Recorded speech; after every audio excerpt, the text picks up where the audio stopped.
Welcome to Santa Clarita Weekly, where we cover all things local in Santa Clarita Valley every Saturday morning at 9 on KQRU 107.9. Join hosts Tim Haddock and Sage Rafferty as they uncover the latest news, events, sports highlights, and more, keeping you connected and engaged with what matters most in our hometown. All right, so welcome back for another edition of Santa Clarita Weekly with Tim Haddock and Sage Rafferty. I'm Sage, he's Tim. You can listen to us on the radio at KQRU 107.9 FM on Saturday mornings at 9 o'clock. We're also in TikTok, YouTube, Instagram, and you can find us online at santaclaritastar.com. So this week, we're going to be talking about the Santa Clarita Organization for Planning and Environment, also known as SCOPE, is hosting a Clean Air Day at the Old Glory Oak Tree in Pico Canyon on October 5th. It will be a day focused on raising awareness about climate change and the effects of air pollution in Santa Clarita. In sports, Hart High played its first true home game on campus in over 50 years. The Golden Valley High football team improved to 4-0 and is the only undefeated team in the Foothill League. Valencia High lost again and is a surprising 0-4 to start the season. The Rams are off to a rough start. They're blown out against the Cardinals in Arizona and have lost their top two receivers to injury in the first two games of the season. The Dodgers are stumbling into the playoffs with a depleted and injured pitching staff. Tyler Glasnow, who played and pitched for the Hart High baseball team, cleared out his locker and left the team during the road trip against the Braves in Atlanta. He has been on the injured list with a sprained elbow and might be out for the rest of the season. And in auto racing, Colton Herta, who we've interviewed on this show, who grew up in Valencia, won the Indy Car Series finale at Nashville Speedway in Tennessee, his first Indy Car win on an oval track. So let's talk about SCOPE. SCOPE is hosting a day of raising awareness about climate change and air pollution called Clean Air Day on October 5th at the site of the Old Glory Oak Tree in Pico Canyon. Old Glory was saved by environmentalists and activists over 20 years ago. The old oak tree was going to be destroyed by developers, but a group of people rallied around the tree and had it moved to a new home where it would be out of the way of developers and saved it. So the Old Glory Oak Tree will again be the site of environmentalists and conservationists who want to raise awareness about the dangers of climate change. SCOPE, which operates the KQRU radio station, is hosting Clean Air Day. It is being funded through a grant from the Coalition of Clean Air. So Jean Choi, one of the organizers and planners of Clean Air Day, helped secure the grant for the event. She talked to us about what is happening for Clean Air Day and what she wants to accomplish through this event. Okay, so I'm here with Jean Choi. She's a planner and organizer for an event called Clean Air Day, which is being run through SCOPE. That's the Santa Clarita Organization for Planning and Environment. Clean Air Day is going to be on October 5th at the Pico Oak in Pico Canyon. That, for those of you who don't know, that's the site of the Old Glory Oak Tree that was saved by SCOPE and by SCOPE's founder, SCOPE's the woman who runs SCOPE, Lynn Plambeck, and she had a group of environmentalists, a group of activists who saved the oak tree from developers, had it moved to a spot in Pico Canyon, and the tree still stands. And that was about almost more than 20 years ago. So the Clean Air Day is a day that SCOPE put together to raise awareness and bring some education to how climate change is affecting not only our air pollution, but the air quality, the quality of life, the environment in our valley and in our area. So Jean, I wanted to bring you on to talk to me about Clean Air Day. And I wanted to start with asking you to explain what is Clean Air Day and why is it important? So yeah, Clean Air Day is basically, the event in general. It's in partnership with the California Coalition of Clean Air. And the whole idea of it is just to raise awareness about air pollution and climate change issues, like on a local level. And really, the goal of the event is to get the younger generation more involved and educated about climate issues because I believe it really does affect our futures. And just overall, getting citizens involved in improving air quality is very important in terms of bettering things like public health and well-being. Okay, all good. Um, what was the inspiration to have a clean air day? Was this Lynn's idea, or how did how did this whole event come to be? Mhm. Well, just overall, my inspiration for this event was from my personal passion for environmental studies. My mentor, Lynn, she was the one who encouraged me to write this microgrant, which got approved, which is how we're planning this event in the first place. But just overall, I think both of us, we share a goal of educating people on like relevant climate issues and just, yeah. Okay, so you mentioned the goals, and I wanted to ask you about that too. You know, aside from raising awareness and educating more people about climate change, what is the goal of the event? What do you want to see it accomplish? Mhm. So the goal of this event, of course, the main goal is to educate, but I believe with that education, it'll make people more aware of the personal choices that they make that directly impact pollution, not just air pollution, but pollution in general. And if enough people are more aware and make conscious choices about how they're affecting the climate, if enough people make the decision to make those changes, I believe we do have a chance of bettering the climate. Okay. Um, what would you like to see change? This is sounds like it's a personal um it's a personal mission for you, or a personal uh project for you. So how will how will this help change air pollution in the area, and how will it improve climate change?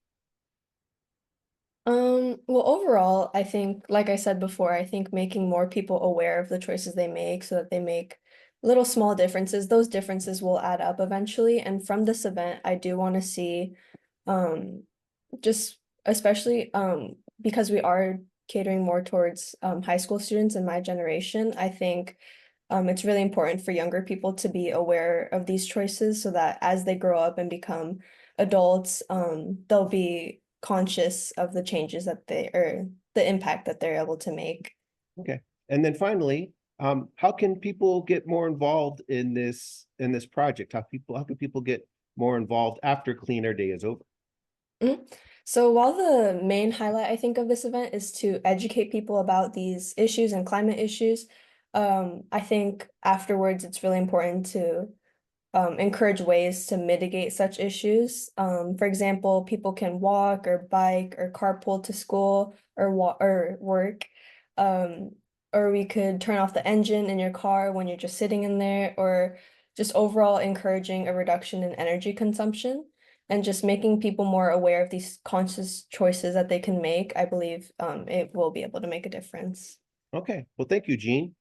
Just to wrap up, Clean Air Day will be on October 5th at the Pico Oak in Pico Canyon. And it's open to everybody in the community. The event is going to be featuring music, and it's going to have areas for picnics, and there's lots of information and lots of talking about how to improve the climate and the environment. Okay, thank you, Gene. Thank you for having me. You're listening to KQRU 107.9 FM in Santa Clarita. You can listen to Santa Clarita Weekly on Saturday mornings at 9 and on YouTube, Instagram, TikTok, wherever you listen to podcasts. So I'm going to turn it over to Tim, and he's going to be talking about local high school football. Tim? So it was an exciting week in high school football this week, mainly because Hart High was able to play its first home game on campus in over 50 years. The Hart High football team played Birmingham High at Hart High. Um, and the last time Hart played a game at home on campus at Hart was in 1973. The school brought in extra stands for a student section in the north end zone. The football field had lights and an overflow crowd of parents and fans in the stands. The events leading up to the game at Hart include devastating fires, last-minute alterations to the football field, and finding a school with the flexibility to play a game on short notice. Hart was scheduled to play Eisenhower in Rialto, but the school is in San Bernardino County and has been surrounded by wildfires that have been raging for more than a week. Eisenhower canceled the game, leaving Hart without an opponent for the fourth week of the football season. Birmingham High and Lake Balboa was in the same boat. They did not have an opponent and an open date for the fourth week of the football season.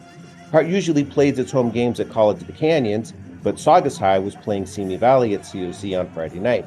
So the Hart administration and the district decided to turn the Hart home field into an impromptu site for a night football game. The lights were already in place for use. Additional bleachers were brought in for a makeshift student section. Seats were available for the visiting team on the west sideline, and the game kicked off on time without a hitch. But it took the Hart High football team a little time to wake up once the game started. Hart won the game 35-9 and won its third game in a row. Birmingham scored the first points of the game on a safety in the first quarter. Hart was called for an intentional grounding in the end zone. Birmingham led 2-0 after the first quarter. But Hart scored 2 touchdowns in the second quarter and took a 14-2 lead at halftime. Receiver Parker Maxwell scored both touchdowns and had one called back on a holding call. It could have easily been a much larger lead for Hart at the half. Birmingham scored a touchdown in the third quarter to cut the lead to 14-9. Hart scored the next 2 touchdowns to go up 28-9 and start pulling away. Zach Ragozic and Nathaniel Mata scored rushing touchdowns in the second half. And Hart is 3-1 after 4 games. Ragozic talked about what it was like playing a home game on campus for the first time, and Hart winning its third game in a row. All right, so tell me about winning this game. It looked like your team took a little while to get the offense going in the right direction, but once it did, it started clicking pretty well. So tell me about how the team progressed in this game and won this game. Yeah, so we came out pretty slow. Unfortunately, we didn't have a lot of penalties that took us down, but ultimately we came together as a team. I mean, we had our playmakers. We had Parker out there making plays. We had Jacob. He's always phenomenal for us, so I think that's what brought us together. Okay, and you got into the scoring mix at the end of the game there. Tell me about the play that you scored on. So we were on the goal line, so it was without giving away too much, it was just a little dump-off pass, and we tried to get all the backers to fly in, and I flew out, and I caught the ball, and just backed up right in the end zone, really got in. Okay, so tell me about playing a home game on campus for the first time in over 50 years. How was that like? Oh, it was unreal. I mean, coming out of the locker room, even pregame and at halftime, it was something different than we've ever felt before. I mean, our fans were all around us, surrounding us coming out. And I mean, the student section was amazing. It's just as good as it always is, and it was a great time. Okay, and now you've won your third game in a row. You're 3-1 on the season. Tell me about how the team is playing at this point in the season, and what do you have to look forward to? We're definitely looking forward to league. You know, we're gonna go after all the teams in league. We just got to tighten up a little bit. We got to get rid of these penalties, and I think we'll be phenomenal. All right. And Hart High coach Jake Goosen Brown talked about putting the game together on the fly and the atmosphere on campus for a true home game. I'm here with Jake Goosen Brown, coach of the Hart High football team. First off, I got to ask you, how did this game come together? I know it had to be thrown together at the last minute, and there's a lot of things needed to be done to get this game to happen. So tell me about how this game happened, and what did you have to do to make it happen? You know, I credit my administration for getting this done. When I first was hired, I said to the Booster Club, I want to have a home game at Hart, a true home game. Because I know COC has been the home and all that stuff, but being here is different. And, they were like, I don't know if that'll happen. And I mean, when we started hearing about the fires and we started thinking about stuff, I went and talked to the administration, talked to the athletic director, and they were able to pull this off. And I didn't do very much. It's all the work they did. Every AP, our athletic directors, our custodians, they were working their butts off today to get this field organized and everything ready, all for us to be out here to play a game. ASB, the student section, it's been amazing that I feel like I'm one of the luckiest coaches to have this type of administration that's going out and working for us and helping us to have a great experience like we did tonight. So tell me about this game. It looked like the offense took a little while to get rolling, But you tell me, how did this game unfold, and are you happy with the way it ended? Winning is awesome. To win is great. I always tell everybody I hate to lose more than I like to win. So anytime you get a W is a great thing. And the kids, we played well. We overcame odds. We had some self-inflicted wounds. We had a couple penalties that hurt us, but they were able to fight back and go through it. Our offense seems to take a little while to get its motor running, but when they go, we have phenomenal players. We have great guys. Jacob Paisano is a great quarterback. Maddox Christmas, receiver, and Parker Maxwell, Rogo, the running back. So we got our offensive line. We have some big boys up front that help make this stuff happen. So Parker had a good game for you. Parker had a big game for you too. Tell me about his performance tonight and how important was he to you winning tonight? He's always important for us, right? He's a phenomenal player. He's one of the top receivers, I think, in the area, if not in the state of California. And he works his butt off, and he's a great guy to coach, and he's coachable. He's also very intelligent. He comes up with suggestions about what routes he believes he can win on, and I trust these guys, and they go out and make the plays. I get to stand there and just look good. Okay, and then finally, team's 3-1 now. You've won 3 games in a row. How do you feel about the preseason, and how do you feel about heading into Foothill League season? The Foothill League is a tough league. We're going to have to go out there and compete every day and execute and do our job and be disciplined. If we can do those sorts of things, we'll have a chance in every game. So that's all we need, right? It's just a chance to go out there and play. Hart opens Foothill League play against Golden Valley next. Speaking of Golden Valley, the Golden Valley football team beat South Pasadena 21-7 and improved to 4-0. The Grizzlies are the only undefeated team in the Foothill League. South Pasadena took the early lead 7-0 in the first quarter. Anthony Saragusa scored the tie-breaking touchdown in the second quarter and added a 2-point conversion to put Golden Valley up 14-7. Jamison Torres and Donovan Adson scored touchdowns for Golden Valley. The Golden Valley defense had 3 interceptions and held South Pasadena scoreless over the final 3 quarters of the game. Golden takes on Hart in the Foothill League opener at Canyon High. The Canyon High football team won a close game against Palm Springs 23-14. Canyon led 10-7 at halftime and went up 16-7 after 3 quarters. Canyon scored on an 80-yard punt return for its first touchdown and added 2 rushing touchdowns, one on a quarterback keeper by Sebastian Martinez.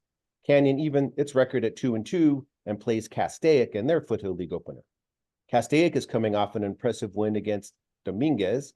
Castaic's Monty Coleman scored 2 touchdowns, 1 rushing and 1 receiving. He had 138 rushing yards and caught 2 passes for 72 yards. Rossi Cherry caught 6 passes for 73 yards and scored a touchdown for Castaic. Castaic is 2-2 as it heads into its Foothill League opener against Canyon. The Saugus High football team lost to Simi Valley 49-0. Saugus was down 42-0 at halftime. Simi Valley quarterback Tag Harrison threw 3 touchdown passes and was 10 for 12 passing for 208 yards. Simi Valley also beat Valencia 49-41 in the opening week of the season. Saugus is 1-3 and plays Valencia to open Foothill League play. Valencia lost to Rancho Cucamonga 48-14, its 4th loss in a row. The score was tied 14-14 in the second quarter, but Rancho Cucamonga scored 34 unanswered points and shut out Valencia in the second half. Brian Bonner scored on a 1-yard touchdown run for Valencia in the second quarter, one of the few highlights for the Vikings. Valencia is 0-4 heading into its Foothill League opener against Saugus. West Ranch lost on the road to Thousand Oaks 30-7. Thousand Oaks led 24-0 at halftime and held West Ranch scoreless for the first 3 quarters. Michael Powell scored West Ranch's lone touchdown with the fumble recovery in the end zone in the 4th quarter. West Ranch has a bye and will get a chance to rest in the first week of the Foothill League season. All right, so let's talk about the NFL and specifically the Los Angeles Rams. So the Rams are off to a rough start on the road in Arizona. The Rams lost to the Cardinals 41-10. This game turned ugly quickly. The Rams entered the game with a depleted squad. Receiver Puka Nakua was out with a knee injury, and center Steve Avila was also out. So the offensive line was filled with backups and reserves, and it was too much for the Rams to overcome. So to make things worse, the Rams lost all-pro wide receiver Cooper Kupp. In the first half, he left just before halftime against the Cardinals with an ankle injury, and he was put on injured reserve after the game and will be out for about a month. It doesn't look like it's going to get better for the Rams anytime soon. With an 0-2, the Rams don't have time to get healthy and change course. So Rams coach Sean McVay talked about the team's rocky start. Can you give us an update on Cooper Kupp and anyone else that suffered injuries? Yeah. So 3 guys have injuries that they'll be out for a good amount of time. Cooper Kupp with his ankle. Jonah Jackson re-aggravated his shoulder, and John Johnson got his shoulder as well. And then, a little mild groin where we'll kind of keep him out for the next couple days, but he should be good for the game with Josh Carty. But those 3 guys will be all out for an extended period of time. Will any of them be going to injured reserve? Yeah, there's a possibility, all 3 of them. We're kind of running out of those spots, and we're only into week 3 in terms of the return to play, but that is a possibility for all of those guys. With Cooper, well, could you just kind of take us through each one of them individually and how that impacts their position group and what? Yeah, it's those are major impacts. I think the thing that first and foremost, you feel terrible for these guys, the amount of work and time and effort that goes into it. And, we've had some unfortunate breaks, and it's happened really early, and it's definitely nothing that I've been exposed to. For you guys that have kind of been covering us back to 22, that was unprecedented, but that was throughout the course of the year. This is unique, but this offers an opportunity for us to be what we say we want to be. But I think as it relates to John Johnson, big miss as a, big loss as a safety. Young guys will be asked to be able to step up. Guys that we do have confidence in, but his communication, his command, his playmaking ability will be tremendously missed. And he will be back at some point, but that'll be, his loss will be major. And then for Jonah, it's really tough. I mean, the amount of moving parts that we've had offensive line wise has been wild. And that's such an important spot to be able to get a rapport with the guy that you're playing next to. And we've had basically a Rolodex of guys from the very start of training camp. On a positive, we will get Alaric back, but whether it was at center and then playing guard, and thought he did some positive things yesterday. He's such a tough, competitive guy, and he wants to be out there. And he injured that and aggravated that shoulder in the 3rd quarter and continued to play through it. But that's a big loss for him. And then obviously Cooper kind of speaks for itself, what he's meant to our team over the years. And, for all 3 of those guys, you hate it because you see the work that they put in, that none of these are, season ending, but they are extended periods of time, and every week is precious. So I feel for those guys, but we have to continue to persevere, be resilient, and do a great job of playing better football than what yesterday was. So the Rams play the San Francisco 49ers in their home opener at SoFi Stadium next. The Niners have their own injury issues, primarily with running back Christian McCaffrey and receiver Deebo Samuel expected to miss the game against the Rams. So I have a couple questions, Tim. So how does the Rams 0-2 start impact their playoff hopes, especially considering the tough competition in their division?